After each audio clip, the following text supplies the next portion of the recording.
আজকে খুবই সুন্দর আমরা অফরোজের কিছু কালেকশন দেখাবো। এগুলো রেডি কালেকশন থাকছে এন্ড এইটা খুবই নাইস আমাদের কটনের মাঝে ডিজাইন করা। আমি একটু জাস্ট ক্লোজ আপে দেখাই, ফুল নেকে কাজ করা আপার টু লোয়ার এন্ড এগুলো 3 পিস থাকবে, সাথে কোটা মেটেরিয়ালের দুপাট্টা থাকছে। এটাও সেম প্যাটার্নের ডিজাইন থাকবে।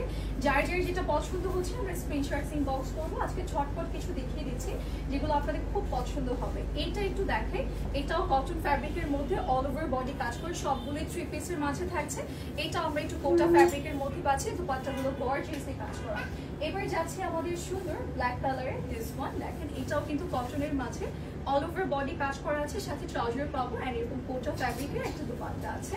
এন্ড এই কালারটা এত সুন্দর, একটু পিকক শেডের মধ্যে, সাথে আমরা একটু সিল্কের দুপাট্টা পাচ্ছি। ড্রেসটা অল ওভার কাজ করে লং প্যাটার্নে থাকবে, সাথে একটা ট্রাউজার আছে। এই ড্রেসটা একটু দেখাই, এটাও কিন্তু ল্যাভেন্ডার কালারের মধ্যে আমাদের খুবই সুন্দর সিল্ক শিফনের একটা দুপাট্টা থাকবে, শিফনের বলতে পারি এন্ড অল ওভার বডিতে কাজ করে, সাথে ট্রাউজার আছে। এগুলো লাক্সারি লোন ফ্যাব্রিকের মধ্যেই থাকবে এন্ড এইটার যে দুপাট্টাটা পাচ্ছি সেটা আমরা সিল্কের পাবো। এন্ড ড্রেসটাও কিন্তু কটনের মধ্যে লাক্সারি লোন পুরোটাতে কাজ করে, সাথে ট্রাউজার আছে। এন্ড এটা একটু দেখাই, এটাও খুব সুন্দর। এটা সিল্কের মাঝে আমরা দুপাট্টাটা পাবো, একদমই লাইট কালারের মধ্যে আপার টু লোয়ার লং প্যাটার্নের একটা ড্রেস, সাথে ট্রাউজার থাকবে। যার যে ভালো লাগছে নিয়ে